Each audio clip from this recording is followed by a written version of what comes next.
Can I just say one thing firstly? I love the name Eat Sleep Boxing Repeat. Welcome back to ESBR Boxing's YouTube channel. Delighted as always to be joined by Thomas Cathy. If you enjoy this video, please do subscribe to the channel if you haven't done so already and give your final prediction for this video and let us know what you think. Thomas, this is a final prediction video for the fight between the GOAT, Claressa Shields versus Lani Daniels, for the World Heavyweight titles, taking place in Detroit this weekend. Obviously, we're not going to beat around the bush. Claressa Shields a very strong favorite for this fight. But I won't say any more. What's your final prediction for this one, Thomas? What do you think is going to happen? Yeah, I'm going with Claressa Shields to win via decision.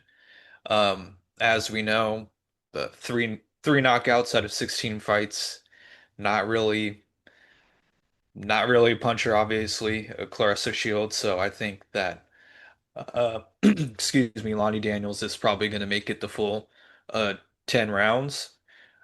And I don't think it will be close at all. I think it will be a probably a clean shutout.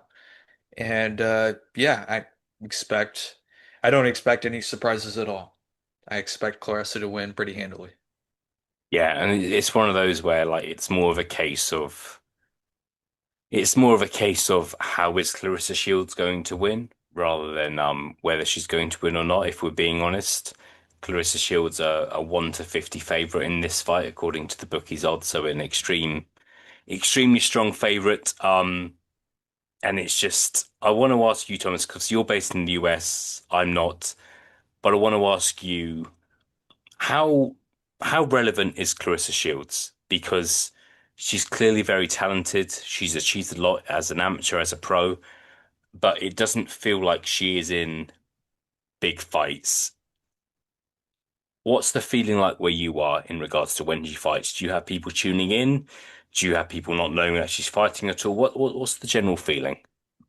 Yeah, I feel like she's kind of struggling to catch on here as well. Obviously she does have a fan base. It's not like she doesn't have a fan base at all, but it's mostly amongst people who really know boxing, instead of like a more like general broad like sports fan base. Um, so I think the reason for that perhaps is and I think the reason for that is she doesn't really have the dance partners that like someone like a Katie Taylor or Amanda Serrano, they have each other. Michaela Mayer and Alicia Bumgarner, they had each other at one point in time. And I think, perhaps in those lighter weight classes there's just more just bigger fights to go around, and I think that's really what increases your star power. You got to have the dance partners to really bring you to the next level. I don't really think that um, Claressa Shields has really had that.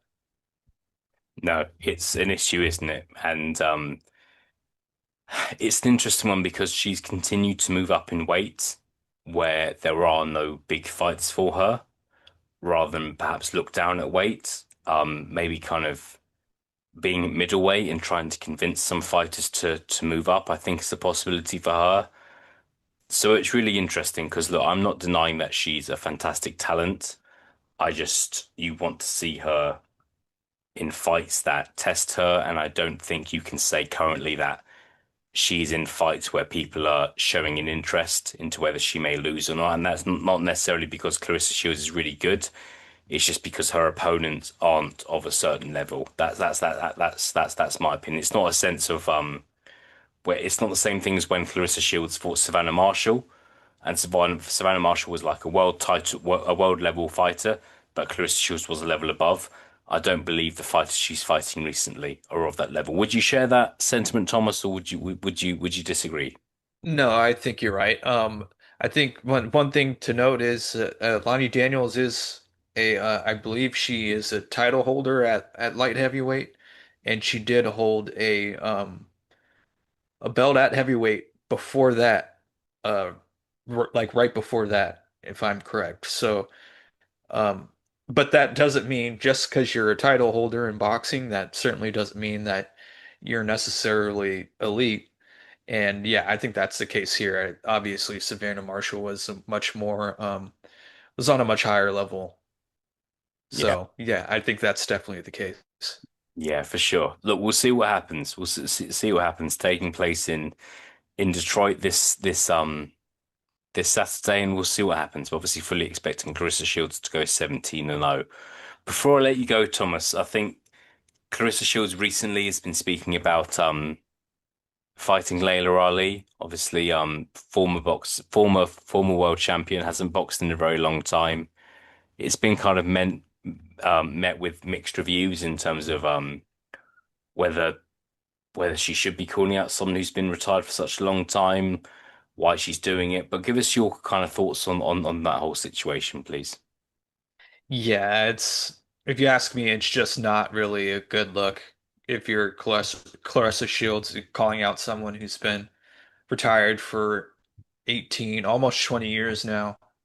Um, it just kind of goes to show exactly what I was just saying, that she doesn't really have any dance partners. If you're trying to get somebody who's been retired for 18 years and is like 47, 48 years old to fight you, and you're trying to pay him $15 million or whatever to do it.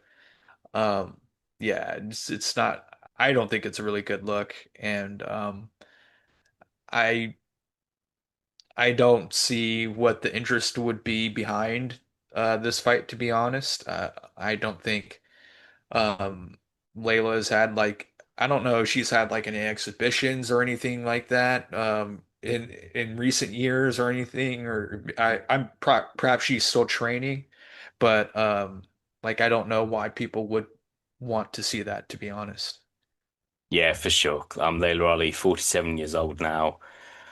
I think it's a bit of a kind of a desperate plea from Claressa Shields for kind of relevance. If I'm honest, to be in a fight that maybe people are going to speak about, it's just very strange, and I feel like Claressa Shields is in an unfortunate position.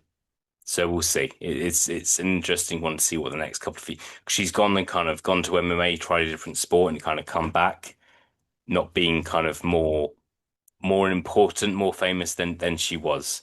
So we'll see what fights are ahead for her. I hope there's someone in the next couple of years that can kind of really challenge her, but we'll see what happens. Obviously, yeah, she has to get past she has to get past Lani Daniels first, which we're kind of hugely expecting her to do, but we'll see. See what happens next for the quote. Thomas, good to be joined by you as always. Thank you for your time, and I'll speak to you again soon. Likewise, thank you.